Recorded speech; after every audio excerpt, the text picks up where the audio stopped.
রাজনৈতিক অঙ্গনে বিএনপি এবং জামাতের বন্ধুত্ব দীর্ঘদিনের। জামাত যখন নতুন করে রাজনীতি শুরু করলো শহীদ প্রেসিডেন্ট জিয়াউর রহমানের জমানায় এবং বঙ্গবন্ধুর নির্মম হত্যাকাণ্ডের পর যখন একটি জামাতের জন্য অনুকূল পরিবেশ এলো, ঠিক সেই সময়টিতে জামাত একেবারে তার খোলস ছেড়ে মনে হলো যে একটা নতুন জন্ম তারা পেয়েছে। এটা কি পুনর্জন্মও বলা যাবে না, একেবারে অ্যাবসলিউটলিও নিউবর্ন। দীর্ঘদিনের পরীক্ষিত রাজনৈতিক বন্ধু জামাতকে নিয়ে এবার বিএনপি বিস্ফোরক যে মন্তব্যগুলো করছেন বিভিন্ন সময়, জামাতের বিভিন্ন কর্মকাণ্ড নিয়ে তারা বিভিন্ন প্রচারণা করছেন এবং জামাত তাদের আলোচনার এখন কেন্দ্রবিন্দু। বিএনপি এখন জামাতের বিরোধিতা করছেন এবং জামাতকে তারা প্রধান শত্রু হিসাবেই আসসালামু আলাইকুম রহমতুল্লাহি ওবরকাতুহ। সম্মানিত দর্শক, রাজনৈতিক অঙ্গনে বিএনপি এবং জামাতের বন্ধুত্ব দীর্ঘদিনের। জামাত যখন নতুন করে রাজনীতি শুরু করলো শহীদ প্রেসিডেন্ট জিয়াউর রহমানের জমানায় এবং বঙ্গবন্ধুর নির্মম হত্যাকাণ্ডের পর যখন একটি জামাতের জন্য অনুকূল পরিবেশ এলো, ঠিক সেই সময়টিতে জামাত একেবারে তার খোলস ছেড়ে মনে হলো যে একটা নতুন জন্ম তারা পেয়েছে। এটা কি পুনর্জন্মও বলা যাবে না, একেবারে অ্যাবসলিউটলিও নিউবর্ন। ওইরকম একটা যাকে বলা হয় অভিব্যক্তি নিয়ে, শক্তি নিয়ে, দাপট নিয়ে ৭৫-এর ১৫ই আগস্টের পর সারা বাংলাদেশে জামাতের অভ্যুদয় হয়েছিল। এবং এখন আওয়ামী লীগের যে অবস্থা, তার চেয়ে ৭৫-এর ১৫ই আগস্টের পর আওয়ামী লীগের অবস্থা ১০০ গুণ করুণ ছিল। এখন শেখ হাসিনা নিরাপদে ভারতে আছেন, শেখ রেহানা নিরাপদে ইংল্যান্ডে আছেন, আওয়ামী লীগের বড় বড় যারা মন্ত্রী রয়েছেন, যাদের হাতে আওয়ামী লীগের টাকা, ক্ষমতা, প্রভাব, প্রতিপত্তি, তারা প্রায় সবাই নিরাপদে দেশের বাইরে গেছেন এবং দেশের বাইরে আছেন এবং তাদের জায়গা সম্পত্তি এগুলো অনেক চমৎকারভাবে বিক্রি হচ্ছে, বাট্টা হচ্ছে, তারপর এগুলো বিনিময় হচ্ছে, ভোগ হচ্ছে, দখল হচ্ছে, ইত্যাদি অনেক কিছু। তো কাজেই আওয়ামী লীগ এখন সেই ৭৫-এর পর্যায়ে নেই, অনেক অনেক ভালো গুণ অবস্থায় আছে।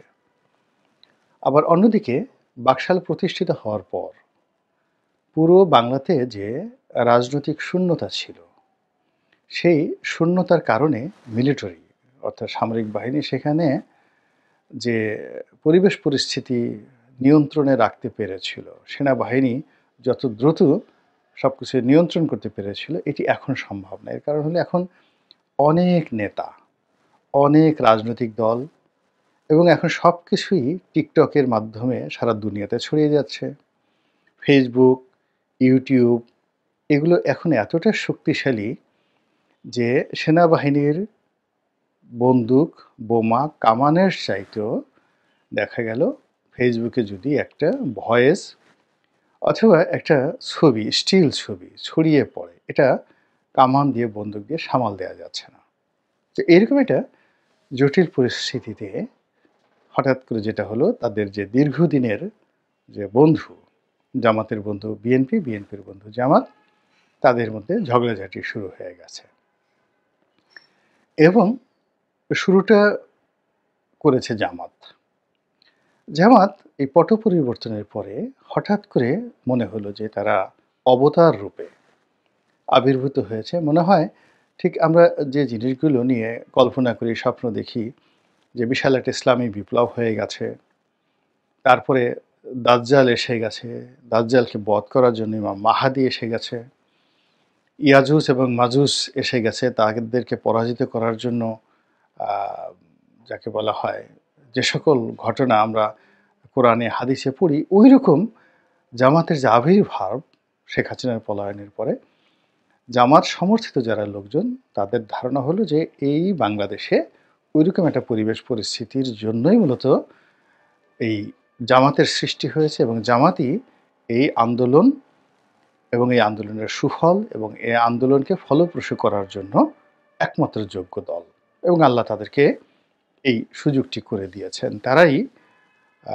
বিপ্লবের হোতা, তারাই বিপ্লবের পিতা, এবং তারা শুধুমাত্র বাংলাদেশে তাদের এই কর্মকাণ্ডে সীমাবদ্ধ রাখবেন না। তারা তাদের ইমানে জোশ, তাদের ক্ষমতা, তাদের কোরআনের আইন, তাদের নারায়ে তাকবীর, এই জিনিসগুলো এতটা শক্তিশালী ভাবে তারা এই বিষয়গুলো পরিচালনা করবেন যে তাদের সেই দাপটে বাংলা কাব্যে, পশ্চিম বাংলা কাব্যে, বিহার এবং উড়িষ্যা কাব্যে, এবং দিল্লি হয়ে তারপরে পাকিস্তান হয়ে, আফগানিস্তান হয়ে এটি সোজা বাইতুল মুকাদ্দাসে চলে যাবে। তারা হবেন এ যুগের মর্দে মুজাহিদ।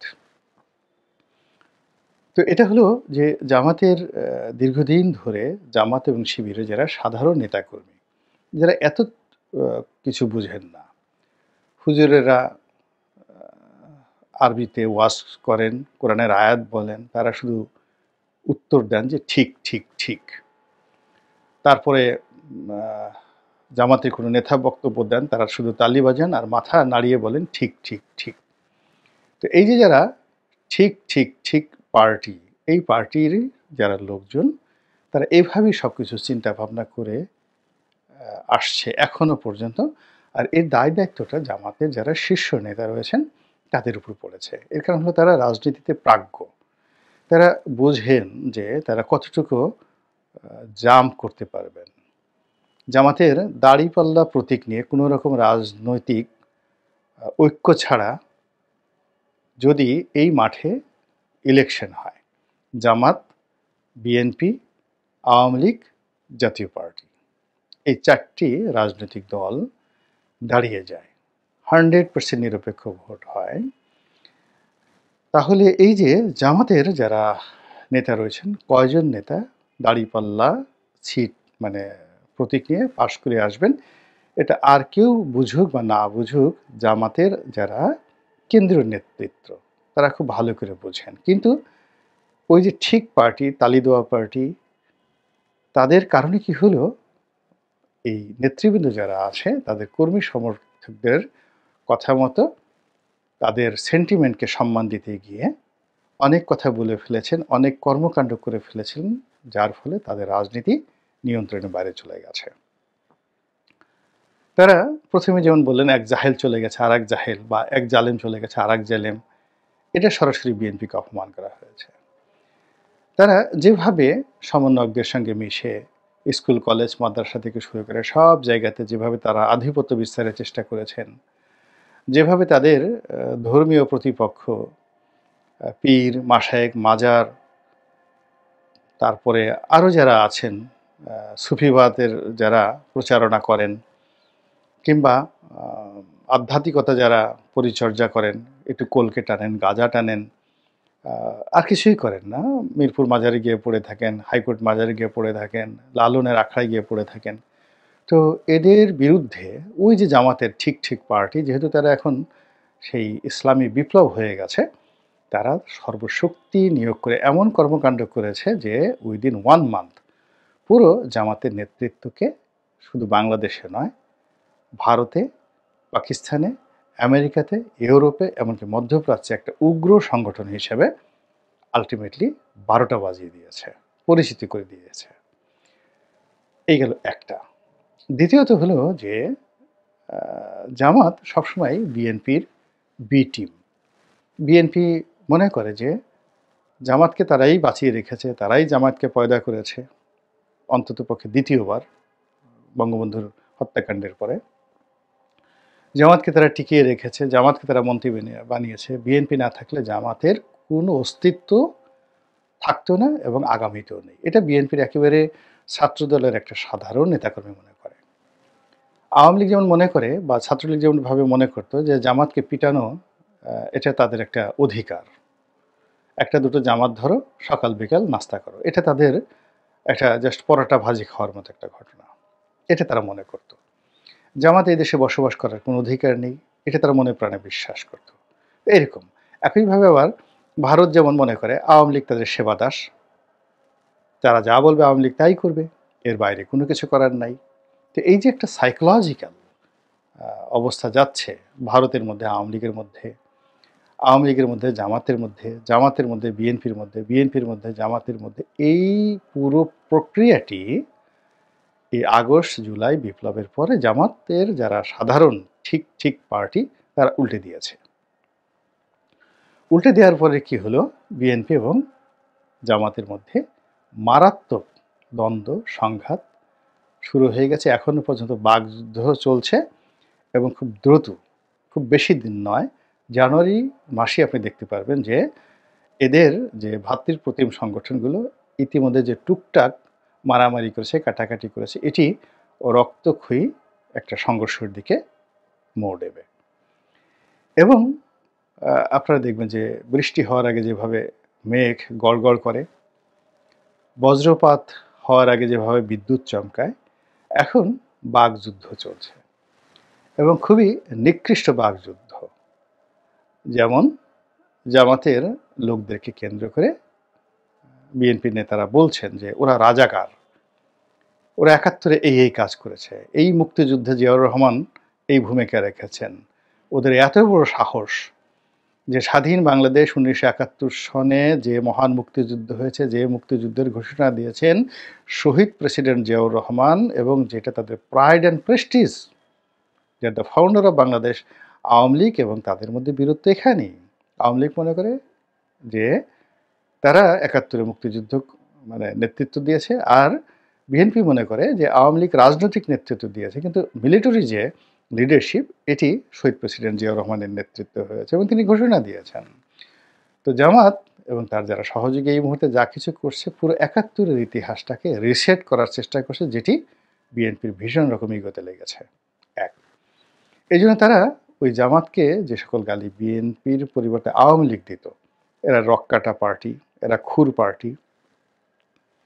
খুর পার্টি তো আপনি বুঝতে পারেন যে সবসময় বগলে একটা খুর নিয়ে ঘুরে, এদেরকে আপনি নাপিত বলতে পারেন, এদেরকে ওই অনেক গাল কাটা কামাল, ঠোঁট কাটা জামাল, তো এরকম কিছু লোক আছে সাধারণত গ্রামের টাউট, তারা ওই পকেটে খুর নিয়ে ঘুরে প্রতিপক্ষকে ভয় দেখানোর জন্য। এবং এখন ওই রকম আগের সেই খুর নেই, এখন আবার অনেকে ব্লেড নিয়ে ঘুরে। এখন বিএনপির লোক জামাতের লোকদেরকে এখন সেই খুর পার্টি বলছে এবং ব্লেড পার্টি বলছে, এবং প্রকাশ্যে মিডিয়ার সামনে, যেন তেন নয়। তাহলে চিন্তা করুন, জামাত যাদেরকে বলতেছে জিন্দা অলি, তাজা অলি, অর্থাৎ ডক্টর শফিকুর রহমান এবং অন্যান্য যারা, তারা জিন্দা অলি। অলি আল্লাহরা আমরা ছোটোকালে জানি যে তারা ফু দিলে আগুন ধরে যায়, আকাশে উঠতে পারে, তারা যা বলে কুন ফাইয়ে কুন। এবং আল্লাহ নিজে যেখানে ঘোষণা দিয়েছেন যে যারা আল্লাহর অলি হন, যারা আল্লাহর বন্ধু হন, তাদের জবান আল্লাহর জবান হয়ে যায়, তাদের হাত পা আল্লাহর হাত পা হয়ে যায়, তারা যা বলেন আল্লাহ সেটাই বাস্তবায়ন করেন।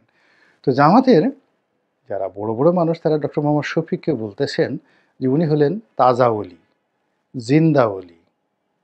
আর সেই জিন্দা অলিকে বিএনপির যারা লোকজন তারা বলতেছে খুর পার্টি, তারা বলতেছে রাজাকার, তারা বলছে আলবদর, আলবদরি, তারপরে তারা বলছে রক্কাটা পার্টি, এরা রক কাটে।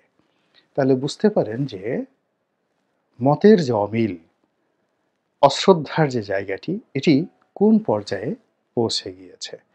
আপনি নিজেকে দাবি করছেন বা নিজের লোকরে বলছেন ওলি আল্লাহ, আপনি যদি ফু দেন মুহূর্তের মধ্যে বিএনপির অফিস উড়ে যাবে, বিএনপির লোকজনের গায়ে আগুন ধরে যাবে। ওলি আল্লাহ মানে অসন্তুষ্টি মানে আপনার জীবন দুনিয়া এবং আখেরাতে বরবাদ হয়ে যাবে। তো সেই ওলি আল্লাহকে যখন কেউ খুর পার্টি বলা হয়, বা সেই ওলি আল্লাহকে যখন কেউ রক্কাটা পার্টির বলে, তো সেখানে বিরোধটা কোন পর্যায়ে। শুধু এখানেই শেষ নয়, এরপরে বিএনপির পক্ষ থেকে যে কথাটি বলা হচ্ছে সেটা হলো তারা মোনাফেক। তো মোনাফেক যেটা ইংরেজিতে হিপোক্র্যাট বা হিপোক্রেসি, এটিকে আপনি আসলে যদি বাংলায় অনুবাদ করেন বা আরবিতে অনুবাদ করেন, মোনাফেক শব্দটা হবে না। হিপোক্রেট আ ইংরেজিতে এটা বা হিপোক্রেসি ইংরেজিতে যেটি হয়, এটি কেবলই মতো পার্থিব বিষয়। দুনিয়ার স্বার্থ সংশ্লিষ্ট বিষয় কেউ আপনার সঙ্গে কথা দিয়ে কথা রাখলো না। কেউ আপনার সঙ্গে আ এক ধরনের কথা বলল সামনে এবং পেছনে। এটাকে সাধারণত হিপোক্রেসি বলা হয়। কথা এবং কাজে যার মিল না থাকে। কিন্তু মুনাফিক যেটি, এটি ভীষণ রকম ভয়ঙ্কর। এই মুনাফিকরা কোরআন নিয়ে ঠাট্টা করে। আব্দুল্লাহ বিন উবাইয়ের মতো। এরা কোরআনকে বিকৃত করে। এরা নামাজ পড়ে লোক দেখানোর জন্য এবং প্রতারণা করার জন্য। এরা মিথ্যা কথা বলে। আল্লাহকে নিয়ে মিথ্যা বলে, রাসূলকে নিয়ে মিথ্যা বলে। এরা নিজেদেরকে নবী দাবি করে। অর্থাৎ আপনি যদি মুনাফিক হিসেবে আপনি আবু জেহেলকে মুনাফিক বলা হয়নি। আবু সুফিয়ানকে কখনোই কিন্তু মুনাফিক বলা হয়নি। এমনকি আবু লাহাব যে অভিশপ্ত, তাকেও কিন্তু মুনাফিক বলা হয়নি। মুনাফিক কাকে বলা হয়েছে? আব্দুল্লাহ ইবনে উবাইকে মুনাফিকদের সর্দার বলা হয়েছে। আর মুসাইলামাতুল কাজ্জাবকে মুনাফিক বলা হয়েছে।